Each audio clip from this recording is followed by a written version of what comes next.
Loki has just rebooted the Marvel Cinematic Universe. Finally, the last episode of the second season of Loki was released. A season that showed how Marvel can give us a quality and interesting story. This season took us through great emotions, and this episode was no exception. In this video, we will be talking about everything you need to know about the last episode, and the explanation to this finale. So if you want to know more about this universe, don't forget to subscribe to this channel. Welcome to the Oasis Geek. The main theme of this episode was sacrifice. After Loki tried for thousands of years to avoid the destruction of reality, he finally became the person who controls all realities. But we'll talk about that later. First, let's talk about how things happened in order. Loki begins to travel to the past to prevent the loom from destroying all realities. However, no matter how hard he tries, he cannot succeed, and it takes too long to expand the loom's rings. These rings contain the branches of reality that are being generated.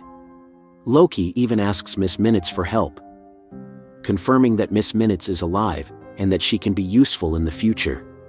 Loki begins to try to make everything faster, but realizes that the problem is not that it took too long. The fundamental problem is the death of he who remains. Loki then begins to fight with Sylvie to try to stop the death of he who remains.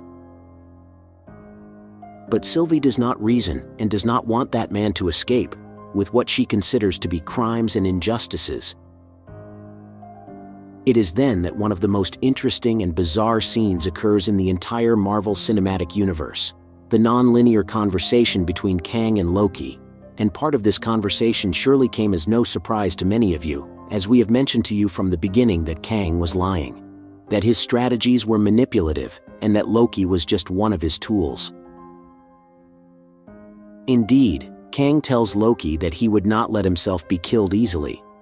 Kang has the same time travel abilities as Loki, an ability that is not explained very well where it came from, but they are increasing in the character.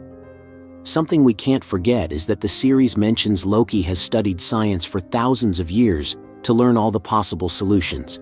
This reminds me of Doctor Strange's scene in Infinity War, when he saw all the possible endings to that reality. Possibly Loki saw that only one ending was possible, to destroy the loom. The Kang He Who Remains revealed that the loom was not what they thought. When the loom exploded, it actually pruned those universes that had overgrown and protected the sacred timeline.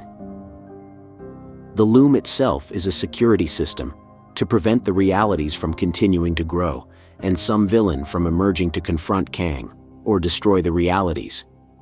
The loom erases everything but the sacred timeline. This leaves us wondering if this is the reason why Loki was not erased.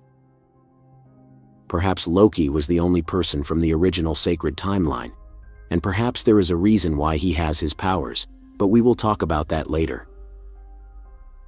One of the main themes in Loki's story is the throne. Loki had always wanted to be the king of Asgard, as he thought he would be a better king than Thor.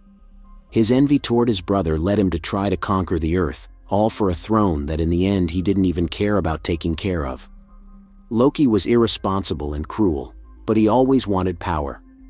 When Loki traveled to Earth in the first Avengers movie, he wanted his throne to be that place, but was defeated by the Avengers. However, Loki mentioned that the least he wanted to have was a throne. This shows that the character we knew is dead.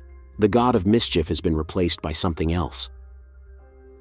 Loki then decides that to save them all, he doesn't have to kill Sylvie or prevent the death of he who remains. He decides to destroy the loom and give the other realities a chance to exist.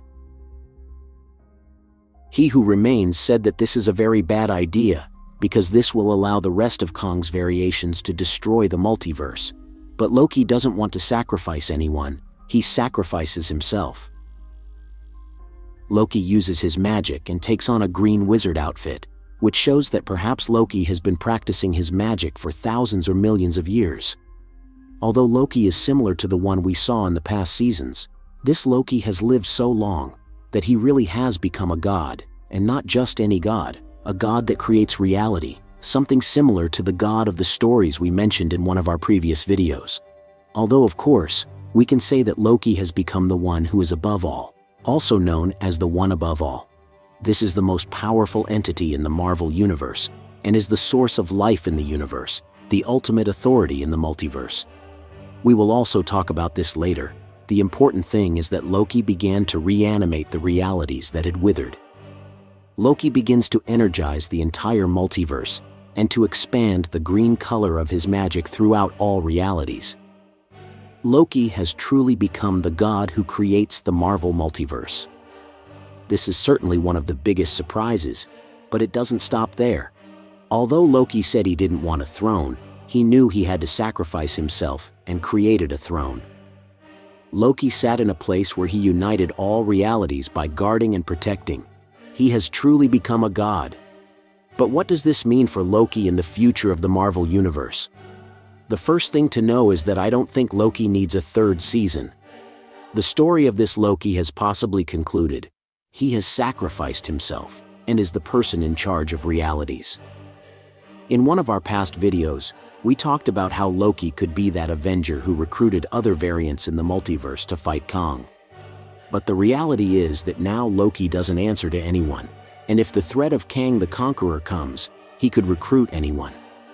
When Loki reboots the universe, we can see how the multiverse looks like a tree of life, an ancient symbol, but one that connects to the idea of temporal branches. I think it's possible that we will see this version of Loki again, and it's possible that he will be reunited with his brother Thor, but I don't think the interaction between the two will be a brotherly interaction. Loki is now a cosmic entity who has lived for millions of years. However, there is something we can't forget. In the series, it is mentioned that Loki studied for centuries to learn about science. In addition, we see how his magic shows that perhaps he also spent centuries improving his magical abilities. For sure, there are many stories that could be told about what happened in that time, but it's clear that the future of the MCU has received one of the most important changes, and we're excited to find out what will happen. In upcoming videos, we'll be looking at more details of this episode and how Loki Supreme will unite the Avengers and the X-Men in this war. But tell me, what are your thoughts? Did you like this episode? Was it what you expected? And for more videos of your favorite series and movies, don't forget to subscribe to this channel. You're on The Oasis Geek.